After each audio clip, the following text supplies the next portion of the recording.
ഒരു നൂറ്റാണ്ട് കൊണ്ട് വിപ്ലവകരമായ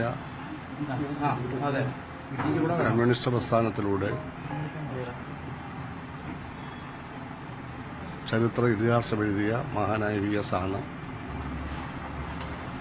ഇന്നത്തേക്ക് ശേഷം നമ്മെ വിട്ടുപിരിഞ്ഞിരിക്കുന്നത്. അദ്ദേഹത്തിൻ്റെ പ്രധാന പ്രവർത്തന കേന്ദ്രം കേരളമായിരുന്നു എന്നെല്ലാവർക്കും അറിയാം. ഒന്നായിരുന്ന പാർട്ടിയുടെ കേന്ദ്ര കമ്മിറ്റിയിലും CPM-ന്റെ പോളിറ്റ് ബ്യൂറോയിലും ഒക്കെ അദ്ദേഹം പ്രവർത്തിച്ചിട്ടുണ്ട്. മുഖ്യമന്ത്രിയായും പ്രതിപക്ഷ നേതാവായും പ്രവർത്തിച്ചിട്ടുണ്ട്. കേരളമാണ് അദ്ദേഹത്തിൻ്റെ പ്രവർത്തന കേന്ദ്രം. പക്ഷേ അദ്ദേഹത്തിൻ്റെ തത്വശാസ്ത്രവും അതിലുള്ള വിശ്വാസവും അതിൻ്റെ അടിസ്ഥാനത്തിലുള്ള അദ്ദേഹത്തിൻ്റെ പ്രവർത്തനങ്ങളും പാർട്ടി രംഗത്തും സമരരംഗത്തും ഭരണരംഗത്തുമെല്ലാമുള്ള അദ്ദേഹത്തിൻ്റെ പോരാട്ടം അദ്ദേഹത്തെ ഒരു ദേശീയ നേതാവായിട്ട് തന്നെ ഉയർത്തുകയാണ് ഉണ്ടായിട്ടുള്ളത്. ഒരു സംസ്ഥാനത്ത് നിന്ന് പ്രവർത്തിച്ച് ദേശീയമായി ശ്രദ്ധിക്കപ്പെട്ട അപൂർവം നേതാക്കൾ മുമ്പിലാണ് അദ്ദേഹം. യഥാർത്ഥത്തിൽ VS-നെ പോലെ അടിസ്ഥാന വർഗത്തിൽ നിന്ന് ഉയർന്നു വന്ന് പോരാടി ഉയർന്നു വന്ന് പ്രവർത്തിച്ച് ദേശീയ തലത്തിൽ പ്രാധാന്യം നേടിയ മറ്റൊരു രാഷ്ട്രീയ വ്യക്തിത്വം ഇല്ല എന്ന് തന്നെ പറയാം. സമാനതയില്ലാത്ത ഒരു രാഷ്ട്രീയ വ്യക്തിത്വമാണ് അദ്ദേഹത്തിന് ഇന്ത്യയിൽ. അദ്ദേഹത്തിന് തുല്യരായിട്ട് ആരും തന്നെ ഉണ്ടെന്ന് തോന്നുന്നില്ല. ഒരു പാർട്ടിയിലും ഉണ്ടെന്ന് തോന്നുന്നില്ല. VS-ന്റെ പ്രവർത്തനത്തിലെ ആദ്യ കാലങ്ങൾ അദ്ദേഹം കേന്ദ്രീകരിച്ച അമ്പലപ്പുഴ താലൂക്കിലും അടിമകളെ പോലെ കഴിഞ്ഞിരുന്ന കർഷക തൊഴിലാളികളെ ഉണർത്തുന്നതിന് വേണ്ടിയുള്ള കുട്ടനാടൻ ഗ്രാമങ്ങളിലുമായിരുന്നു.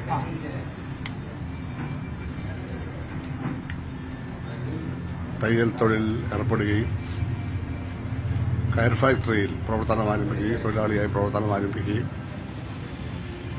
പുന്നപ്രവേല സമരങ്ങളിൽ പോരാടുകയും ഒടുവിൽ പോവുകയും പൂഞ്ഞാറിൽ വെച്ച് ഒടുവിൽ വെച്ച് ആളുകൾ ഒറ്റിക്കൊടുത്ത് അദ്ദേഹത്തെ CP-യുടെ പോലീസ് പിടികൂടി ഭീകരമായി മർദ്ദിച്ച് കാലിൽ മൂർച്ചയുള്ള ബയണറ്റ് കുത്തിത്തിരികി ജീവിതാവസാനം വരെ അതിൻ്റെ ബുദ്ധിമുട്ട് അദ്ദേഹത്തിന് അനുഭവിച്ചെങ്കിലും ആ പുന്നപ്രവേല നാടിൻ്റെ ആ വിപ്ലവവീര്യവും സമരവീര്യവും ധൈര്യവും പോരാട്ടവീര്യവും തെറ്റുകളോടും തെറ്റായ ആദർശങ്ങളോടും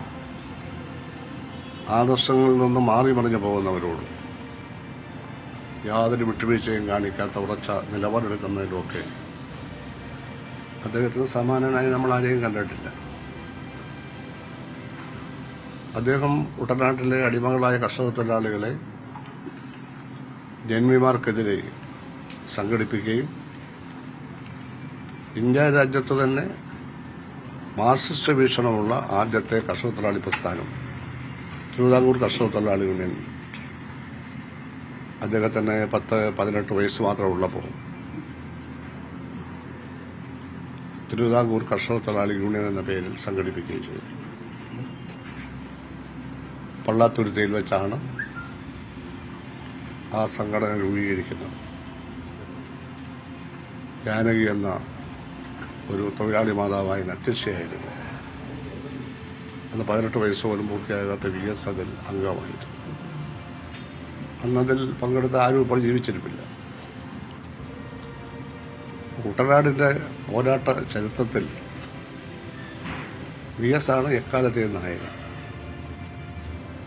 പിന്നീട് വന്ന മാറ്റങ്ങൾ അറിയാം. ഭൂമി എല്ലാവർക്കും കൊടുത്തു, കുടികിടപ്പ് എല്ലാവർക്കും കൊടുത്തു, കേരളം മൊത്തം കൊടുത്തു. കുട്ടനാട്ടിൽ പ്രത്യേകിച്ച് കുട്ടനാട്ടിൽ സമരവീര്യമാർന്ന ഒരു കാർഷിക ജനതയെ അദ്ദേഹം വാർത്തെടുക്കുകയും കുട്ടനാട്ടിലെ ജനങ്ങൾ അടിമകളല്ലാതാവുകയും ചെയ്തത് അദ്ദേഹത്തിൻ്റെ പോരാട്ട ഫലമായിട്ടാണ്. ചരിത്രത്തിൽ ഈ കാര്യങ്ങളെപ്പറ്റിയൊന്നും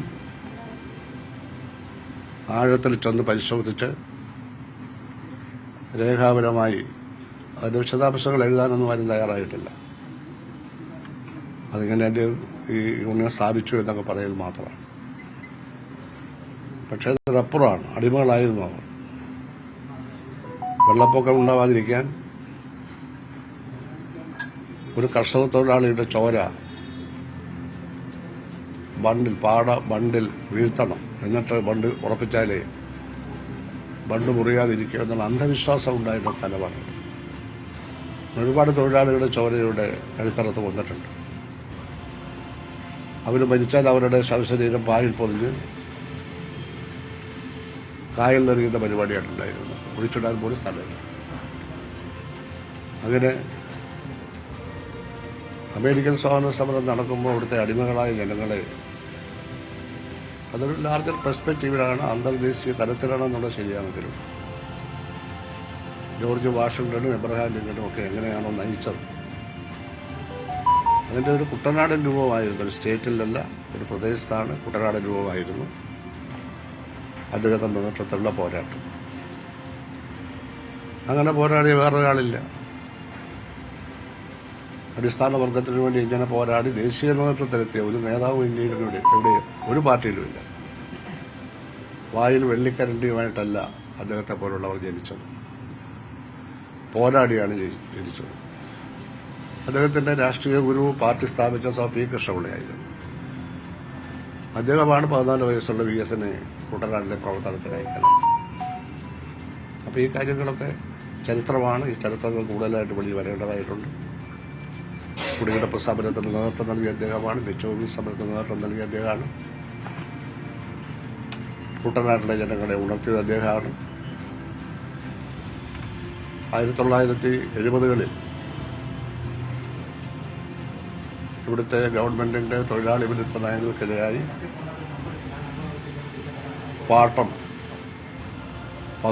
തീർപ്പും പദവും വർദ്ധിപ്പിക്കാൻ ചെറുകായലിലെ തൊഴിലാളികൾ പണിമുടക്കി. CRP വെടിവെച്ചു. സഹദേവനോടെ മരിച്ചു വീണു. ആ ശവശരീരം എടുക്കാൻ പോലും ആരെയും സമ്മതിച്ചില്ല. 12,000-ഓളം CRP-ക്കാരും പോലീസുകാരും 400 ഏക്കർ വരുന്ന ആ പാടശേഖരത്തിൻ്റെ മണ്ണ് ചുറ്റും അങ്ങനെ നിറഞ്ഞു നിൽക്കുകയും അപ്പോഴാണ് യുവാവായ VS-ഉം ഗൗരിയമ്മയും കൂടി ഒരു ബോട്ടിലവിടെ ചെല്ലുന്നത്. അവർ പാടശേഖരത്തിലിറങ്ങി സഹദേവനെ എടുത്തു. പട്ടാളക്കാരെ വെല്ലുവിളിച്ചുകൊണ്ട് സഹദേവന്റെ മൃതശരീരം എടുത്ത് രക്താക്ഷ മൃതശരീരവുമായി സഹദേവന്റെ വീട് വേനലിയുടെ തന്നെ കജനപടത്തിനപ്പുറം കിഴക്കൻ ഭാഗത്താണ്. അവിടെ കൊണ്ടുപോയി അടക്കി പ്രസംഗവും ചെയ്തു. സഹദേവന്റെ വർഗം ഈ നാട് ഭരിക്കുവാൻ VS അന്ന് പ്രഖ്യാപിച്ചത്. നേരത്തെ ഒരിക്കൽ അത് സത്യമായി പിന്നീട് 70-ന് ശേഷം 80-ലും 87-ലും 96-ലും 2006-ലും 2014-ലും എല്ലാം ഇവിടെ സംഘാതമായി. മാർക്സിസ്റ്റ് പ്രത്യയശാസ്ത്രത്തിൽ അദ്ദേഹത്തിന്റെ കരളുറപ്പ് അസാമാന്യമാണ്. അതിൽ നിന്ന് വ്യതിചലിച്ചുള്ള ഒന്നും അദ്ദേഹം സമ്മതിക്കില്ല. വർഗങ്ങളില്ലെന്നും ആധുനിക കാലത്ത് ശാസ്ത്രവും സാങ്കേതിക വിദ്യയും ഒക്കെ വളർന്നപ്പോൾ വർഗ സഹകരണമാണ് വേണ്ടതെന്നും പറയുന്ന കമ്മ്യൂണിസ്റ്റ് സിദ്ധാന്തങ്ങളൊന്നും അദ്ദേഹവും CPM ഒന്നും അംഗീകരിച്ചിട്ടില്ല. കാലത്തിനനുസരിച്ച് പല മാറ്റങ്ങളും ഉണ്ടാവും എന്നുള്ള എല്ലാവരും കാണണമല്ലോ. ഉള്ളവരും ഇല്ലാത്തവരും എന്നുള്ളത്, ചൂഷകന്മാർ ചൂഷിതരുമെന്നുള്ള ആ വർഗവ്യത്യാസം